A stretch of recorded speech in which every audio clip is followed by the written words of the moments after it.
everyone, welcome back to my channel, Bow and Arrow Tarot. Today we're going to get right into the middle of December love check-in for the sign of Scorpio. So let's get right into it without any delay. I'm going to go ahead and pull out 2 of your romance angel messages for this period. And then we'll get right into your Celtic spread, simplified Celtic spread. We have, let your friends help you. All right, Scorpio. You're not one to let people help you very often. Deception. Someone is wearing a false self mask in this relationship. Uh-oh.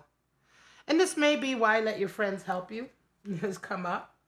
We won't really know what that all means for you, though, Scorpio, until we actually pull out the rest of your cards. So let's go right into your simplified Celtic spread. Now, middle of December love check-in. You have your full December love reading linked in the description. This reading could be a follow-on for that, or it may just simply be a forecast for a completely different Scorpio.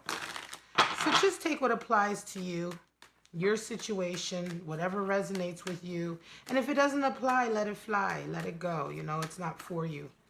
We, of course, know that not all readings can be for all people, and certainly this reading isn't going to be for every single Scorpio out there. All right. All right, Scorpio, straight out, lovers. And 5 of Swords. There's your deception. The devil. It's in your conscious. And in your unconscious, you have an Ace of Swords. And there's your Truth of Sword. Okay. Sword of Truth. Your 8 of Cups. And your 10 of Cups. Bottom of the deck, we have 2 of Cups. Wow, Scorpio. All right. Interesting reading. Very, very interesting, right? Right away, looking ahead, we can see a beautiful outcome here. And certainly letting your friends help you may indeed be the way here. But let's get right into it, Scorpio. A lot of cup cards, right? Right away, we have straight out in the center, we have, of course, the Lovers and 5 of Swords. Now, the Lovers is associated with Gemini energy. But with the 6 major arcana, the Lovers card, what we see is a union between 2 people where there needs to be an understanding that you are separate, equal, but individual halves of a whole. Lovers talks all about the necessity to sort of work on a union, right? To work on the contradictions in a union, right? Just as we associate lovers with the Gemini, sign of Gemini, there is inherent contradictions whenever you have 2 people coming together who fit together, right? A true relationship, oftentimes a really strong, progressive relationship, is when 2 people understand that each person serves to fill perhaps a void or to fill areas in the other person with what they have. You have something that I need and I have something that you need. And through mutual respect and understanding and through the need to work on these contradictions and these seemingly opposing halves, this is how we come closer to a union, right? It's almost like, you know, a jigsaw puzzle, right? If you imagine a circular jigsaw with just 2 halves, but they're just not the same people, but they complement each other so well. And they understand each other. And they understand that there is a need to work on the relationship. This is a divine union with the Lovers card. Absolutely. It is a strong union. And oftentimes a fated union. One that is meant to be, but not without the work, you know. Not without understanding that at times there will be contradictions, there will be differences, but the work is needed. Now, covering this Lovers card, you have a 5 of Swords, and this is quite interesting, Scorpio. Some of you have been dealing with a love connection where there's been just a lot of arguing and battle. And not even so much arguing. I'm going to say with the 5 of Swords, 5 is the number 4 power struggle, and you can see that with all the 5 cards, right? But here we see a struggle with someone who's just who doesn't play fair, you know. This person doesn't play fair. The person in the picture there that you see with the 3 swords, they use underhanded tactics. Oftentimes they will use gossiping, backstabbing, all kinds of sort of undignified, right, tactics to try to win. And you can see the other two swordsmen have thrown down their swords in disgust, because they don't want to engage with this person, right? So there's an energy here of having dealt with somebody who has really been quite underhanded in a lot of ways. And this is the energy covering this union, right? Now, Scorpio, oftentimes with the Five of Swords, there is this feeling of throwing up your hands and saying, look, you win, right? Because the Five of Swords is is a card for defeat, but it's defeat in a sense of saying, listen, I'd rather lose this battle than to stoop to your sort of methods, than to stoop to your level, right? And so it's quite, it's like there's a union somewhere, Scorpio, where it just feels like, the other, you can't continue on with it, right? It feels like a feeling of not being able to continue on. Now, you may be resonating with this, or this could naturally be your person resonating with this. I wonder who is on which side of this battle, this Five of Swords battle. Have you been sort of underhanded in your tactics, or has it been the other person, right? But in any case, somebody has won a very hollow victory. It feels very, very hollow. So let's go on. We'll come back to this. It's quite interesting. The Devil and the Ace of Swords. So conscious and unconscious position. So in your conscious position, there is a feeling of being codependent, obsessive even, right? There's an obsession there. And I'm going to say for some of you, it could very well be, Scorpio, that you are drawn to this person despite the power struggle, right? Despite the fact that this is not sort of on equal terms, you continue to be drawn to them the same way as in the Devil card. We are sort of a slave to instant gratification, a slave to sort of our addictions, right? Our desires. Being a slave to our desires is what the Devil card is all about. And oftentimes it comes because our creative outlet has been stifled. I wonder, Scorpio, are you drawn to this connection because in other areas of your life you're not happy? You're not able to express yourself as creatively as you would like, right? This is the nature of the Devil card. It really doesn't have anything to do with the so-called Christian Judaic version of what the devil represents.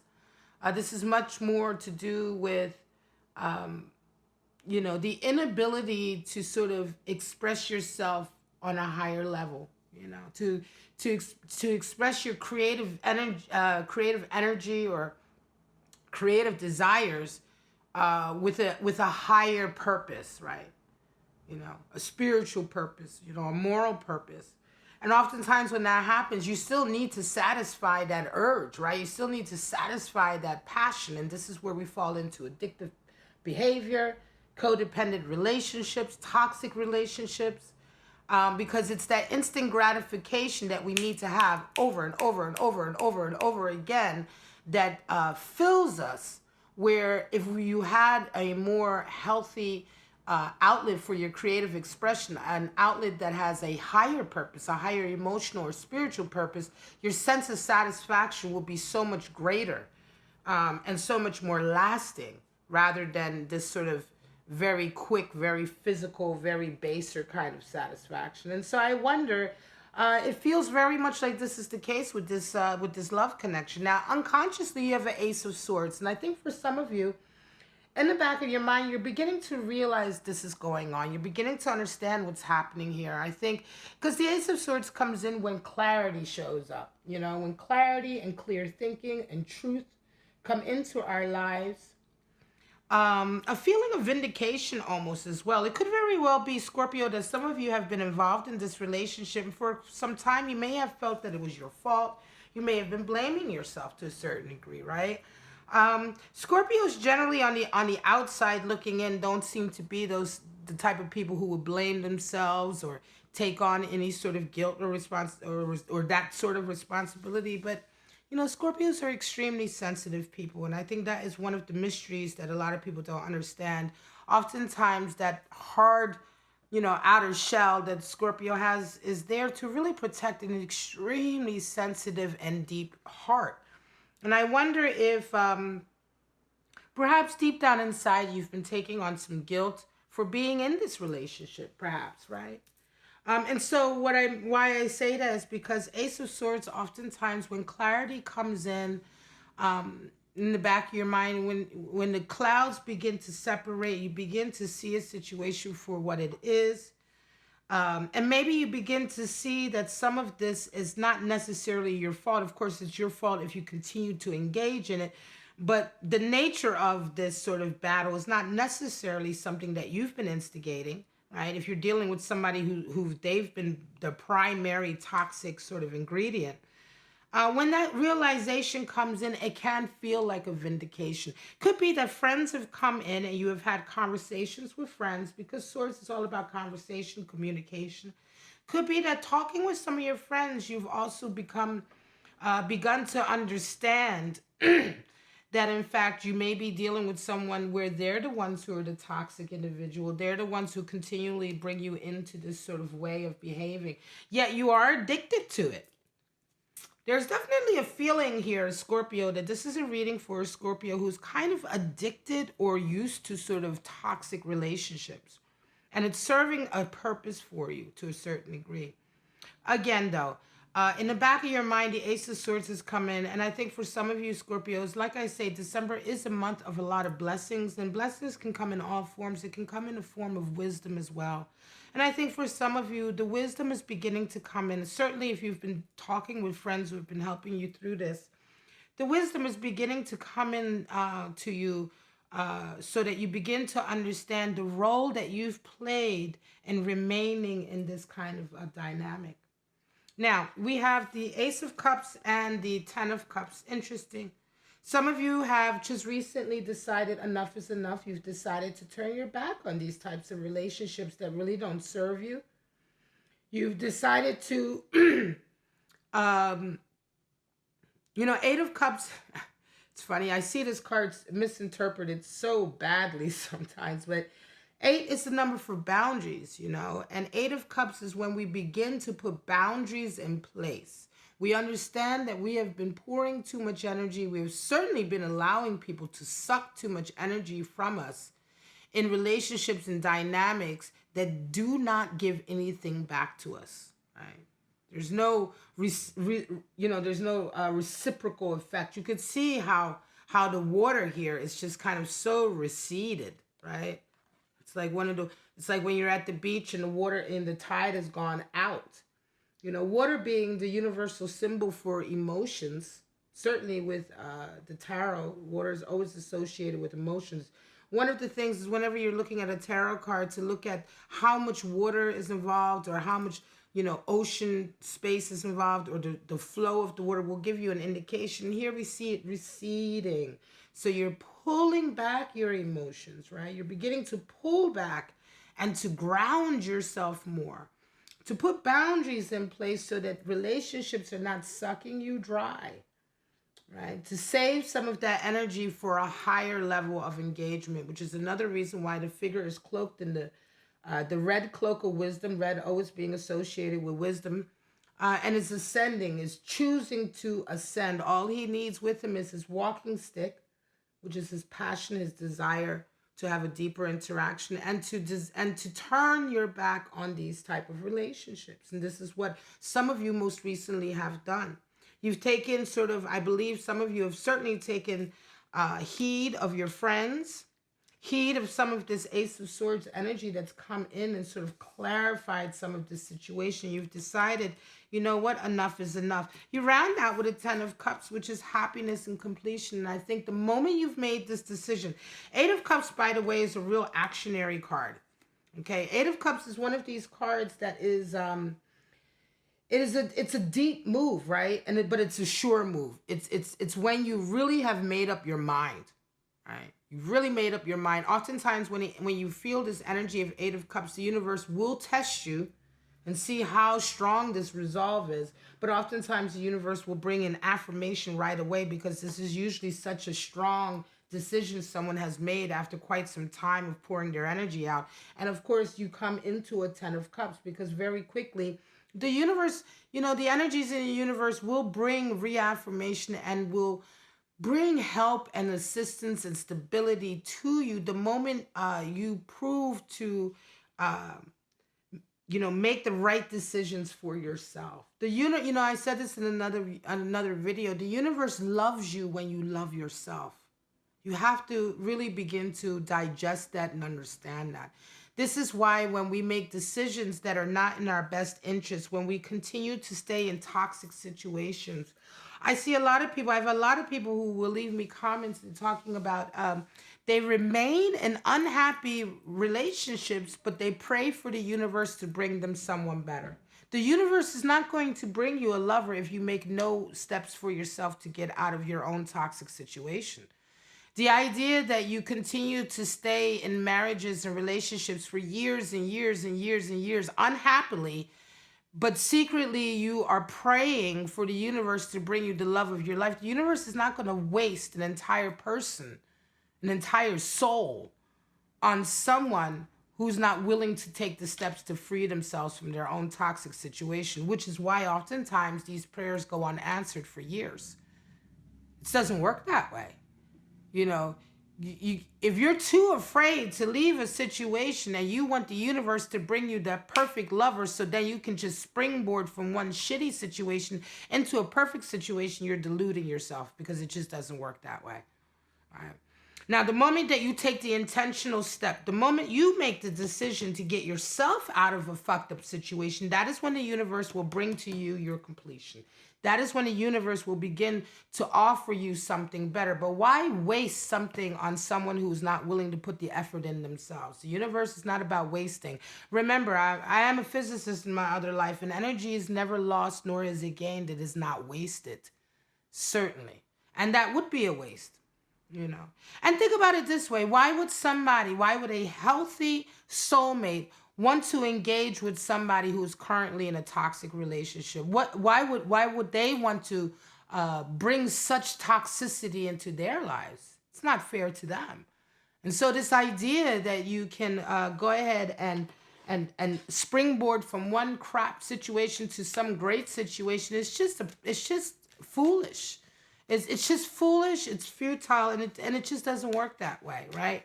And so, but here, this is why I say this, Scorpio, because you are doing exactly what is needed here. A lot of because you've made that intentional step on your own to turn your back on toxicity, to turn your back on maybe a repetitive, obsessive connection. Yes, it's a love connection, but the energy around it is so unhealthy. There's been deception, clearly. And so because you've made this decision to love yourself and to do the hard step of turning your back and perhaps walking away, the universe right away brings something better in for you, brings something happier in for you. I definitely see this, and certainly coming into January or coming into 2020, Scorpio, some of you who have done the hard work of leaving a difficult situation are absolutely calling in something better. Now, let me pull some clarifiers, and then we will call this a reading. Two of Cups, of course, is at the bottom of the deck, which talks about the desire to have a balanced union. And I guess up until now, very much so, this has not been balanced. This has very much been a codependent sort of situation. Show me some clarity here for my lovely Scorpios.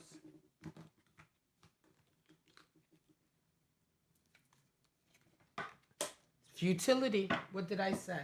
Right? Three of Wands. Virtue, patience. Two of Swords. There's your other two in your balance that is needed. And the Hierophant. There is your commitment. And here we have the Chariot. Beautiful. Chariot is, of course, associated with Cancer energy. Very, very nice indeed. And here we are. Let me just show you these clarifiers. This is a futile situation. This is the clarification here. And also a dream thief. Seven of Swords is the dream thief card. It's the person who really doesn't put a lot of effort in, not true effort. And so all of their intention, all of their decisions, all of their moves that they make are futile. They don't sort of achieve what you want them to achieve. And so for a lot of you, this consistent sort of, and this is why this card has come up, because you may believe, Scorpio, some of you may believe that by throwing up your hands and allowing this person to have their hollow victory, this is you're doing you're doing everything you can in a way to sort of fix the situation, but it's futile because the thing is you keep going back to them. Right? You allow them a win and you throw up your hands, you say, okay, I've had enough. But if you keep going back to them, which is also the nature of the devil card, then what your actions, the actions that you're taking are not really fully intentional. They're half-hearted and they're futile because you remain in this codependent cycle nonetheless, right? Ace of Swords is clarified by the Three of Wands. Three of Wands is virtue and patience, right? Sun in Aries. Ace of Swords is clarity, right? It's gotten you to understand that perhaps patience is what's needed. Time to wait, sit back and wait. Allow the universe to perhaps bring you information. Ace of Swords is not only clarity, but it's information, new information that comes to light. And it is very well possible, Scorpio, that some of you needed to slow this relationship down, right? To allow for this realization to come in, not to make any further moves, not to go back to them. If this is, and when I say go back, this situation to me also feels very much like one of these where you break up, you get together, you break up, you get together. It's one of these, cycle type situations as well. However, with this Three of Wands, we're talking about perhaps if you are in this phase now where you're apart from each other, certainly if you've made this decision to move away recently, because this is the energy previous and the energy after this, the universe certainly, fate is certainly telling you, slow down for a minute before you make any more decisions, right? Wait a moment, because there is information coming in, there is clarity coming in, and there is understanding coming in. And so for some of you, if you're in this kind of space where you're not really sure what to do you go back with them, or now may also be a time for you to just hold off and to allow sort of this energy that you've taken, or this move that you've made, to really settle in, and for the information that needs to come to you to be made clear. You do have a Chariot at the bottom of this deck, of the Thoth deck, so that can certainly indicate that you're about to start a new path in your life. And so you also need to really sort of tie this situation up, and it does require perhaps some patience and some waiting and some allowing for a little bit more information to come in. Two of Swords is clarifying that Eight of Cups. And so here we go. You've made that decision to move away, yet you are faced with an impossible choice. And it could be, again, I do feel like for some of you, this is one of these cyclical relationships where you may have decided to sort of turn your back before half-heartedly, but then you go back, and so you're constantly in this land of indecision. Do I stick with my decision? Do I go back to this person? Because the Devil card really speaks to how obsessive this union can be, to how sort of codependent this union can be, right? Despite the fact that everything you do is futile, every time you try to make a decision to get out of it or to fix it or to engage with this person, it's futile because you can't fix this person. Nevertheless, it's like you're constantly in this decision. What do I do? Do I leave completely? Do I stay? Now, Two of Swords is definitely about balance, right? And so it could very well be that this Eight of Cups, you may be doing this in a way that, for instance, let me put it to you this way. Scorpio, you guys are very intense when you make your decisions. It could be that when you're doing this, when you're making this decision to turn your back, that you're being too extreme, right? If you're turning your back too extremely to the degree like, okay, I don't want to see him, talk to them, nothing. You know what I mean? And so what ends up happening is you end up sort of like, not finding the right balance. And so you end up sort of bouncing between extremes, right? And the bouncing between extremes. It could very well be that, you need to find a balance here, This decision, Eight of Cups, to move away needs to be done in a healthy way. It shouldn't really be done in a way of, I'm going to turn my back on you because I want to hurt you, right? Because what happens is that if you make this decision, if you make the decision to turn your back on a toxic relationship, but you do it out of spite, or out of anger, or out of a desire to hurt the other person, the only thing you're going to do is you're going to come back to that, all right? Because you're going to want to know, have they been hurt? Did I succeed? You know, if you do something with that sort of intention in mind, right, you don't actually sever the ties. You don't actually walk away from them, because if you're trying to hurt somebody, how do you know if you've hurt them unless you get back in contact with them, unless you keep tabs on them, unless you check to see if they've got another girlfriend or boyfriend, right? And this is why when you make decisions with the intention of hurting another person, it almost always sort of backfires and draws you right back into that dynamic, because you're never going to get the satisfaction of knowing whether or not that decision was right. Now, when you make this decision based on not anger or lashing out or being hurtful, right? But when you make a decision to turn your back on shallow relationships or difficult relationships like this that give you nothing in return, when you make that decision for your own good, truly for your own good, then there is no need to go back and see how this decision has impacted them, right? That is when it stops. That's when the cycle stops, because you've done something for your own good, and all you ever need to do is carry on with it to see how it works out. Do you see what I mean? And right away, of course, when you do move away from a union like this with true intention for yourself, like I said, when the universe knows that you're doing something truly for your own betterment, the reaffirmation comes in so quickly, right? And so this is what will happen for those of you who have done this out of true balance and understanding for yourself, and not with this kind of back and forth, you know, this back and forth sort of dynamic that you've been having so far. Now you've got the Hierophant coming out over this Ten of Cups. And again, true commitment. Hierophant talks about commitment to yourself, your moral center, your spiritual code, true commitment to your decisions, and true commitment to your moral and spiritual center is what will bring you out of this. Again, a commitment to your own progress, and not to sort of necessarily lashing out or hurting anyone else, but really to your own progress. This Ten of Cups is guaranteed for you. It's also guaranteed to be a whole new stage in your life, and it could very well be with this Chariot that you learned this lesson, right? You may have made this decision before out of spite and anger to hurt the other person, but this time, when you do it out of true sort of personal progression, when you do it out of truly wanting something better for yourself, irrespective of wanting to hurt anybody else or retaliate to anybody else for what they've done to you, this is going to be a whole new chapter in your life, Scorpio, that you are opening up for yourself. And so, of course, the Chariot is there because this is paving the way for a new you, right? A new you that promises to bring in healthy connections, complete connections, and certainly with the Hierophant also is a reaffirmation of your sort of doubling down to your moral center, your spiritual center, that beacon which sort of carries you forward into a better place, right? Very, very nice indeed.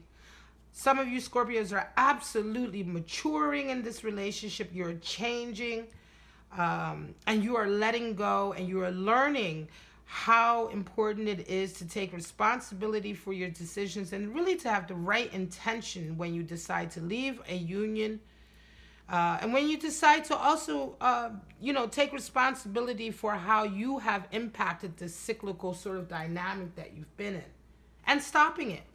There's always the possibility there to stop it. All right, Scorpio, this is your mid-December love check-in. I hope it resonated with some of you out there. If it did, please like, subscribe, and share. All right, if you want to get a private reading, you can follow the link at the top of your screen, or you can get a 10-minute tarot answer to one of your questions. Those are usually delivered within 4 hours of you requesting them. But for right now, Scorpio, thank you so much. Thank you if you're new to my channel. If you made it all the way to the end, thank you so much. And I shall see you in January for the January love check-in for Scorpio. Bye-bye now.